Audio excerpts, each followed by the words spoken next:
So I'm gonna need a lot more for you ladies to be able to learn how to complain.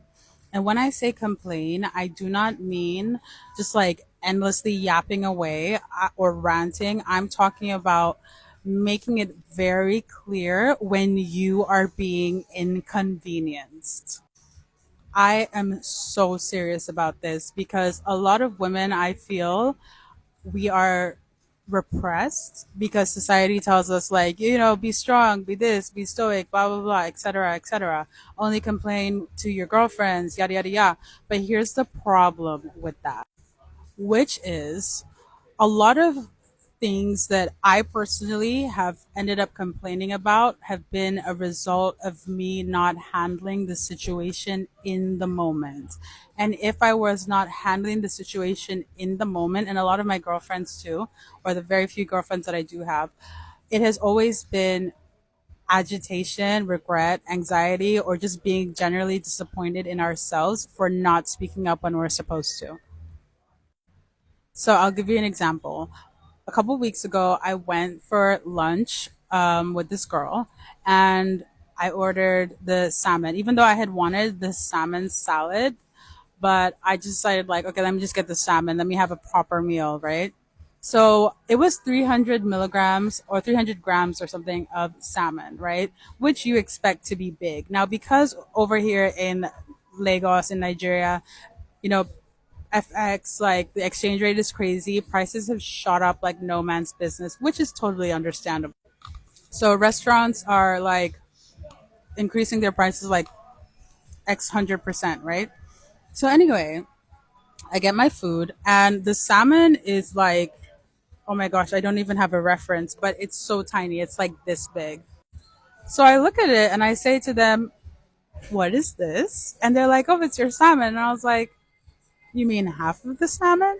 And they were like, no, like, da, da, da. So then they end up calling the chef, who I eat there a lot. So he does know me.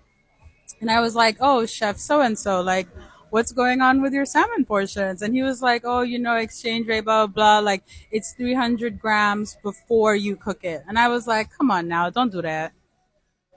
So then he goes, I mean, low key, he obviously knows that like the portion was a little bit ridiculous. So without really any back and forth, he was like, okay, what can I give you? I was like, well, what are you offering? And he was like, I can give you some fries. I was like, I don't want fries. And he was like, okay, I'll give you some extra salad. And that's exactly what happened. They gave me a hearty portion of like, probably like I would describe it as half a salad. And there I was, happy as could be, a happy little camper with my extra food. And the girl I was with was like, wow, look at that. Like, look at how much food you got and stuff, just because you told them that you were not happy with the portion. And I was like, yeah. And the truth of the matter is, I don't think she's the kind of person to really like challenge the people at restaurants for whatever reason, but I am. And that the reason why I said like it's not about yapping, yapping, yapping, because over here everyone expects you to shout and like be loud and stuff. No, it's not about that. It's about articulating yourself as clearly and succinctly as possible, but still being polite, still being personable. And here's why it's important, because a lot of people, especially women, look at other women who get what they want all the time and they are like, what's so special about her? How come she gets what she wants and stuff? And it's very simple. They let you know, or we let you know, when we are being inconvenienced in the moment. I know it sounds like it takes a lot of courage, but once you get used to it, I promise you there is no going back. And the truth of the matter is, people respect you more and they want to do more for you. This is, well, for me, it's a fact because I've seen the change between when I was being a people pleaser and now when I'm very vocal about my minor inconveniences. Like, don't just do it to just be fussy, even though I don't even like that word. That word is for babies. And even then, the baby isn't really fussy. The baby is just, agitated. But don't do it just to like be fussy or like be a diva. Do it because genuinely you feel like this isn't right or this isn't something that you feel like you should accept. And you're just being vocal about that. I will tell you for free, when other girls were saying, like, with the Disney princesses, like, I'm Cinderella, I'm Snow White, I was like, I am Penelope from The Princess and the Pea. Okay? A lot of people don't even know who she is. So I'll tell you.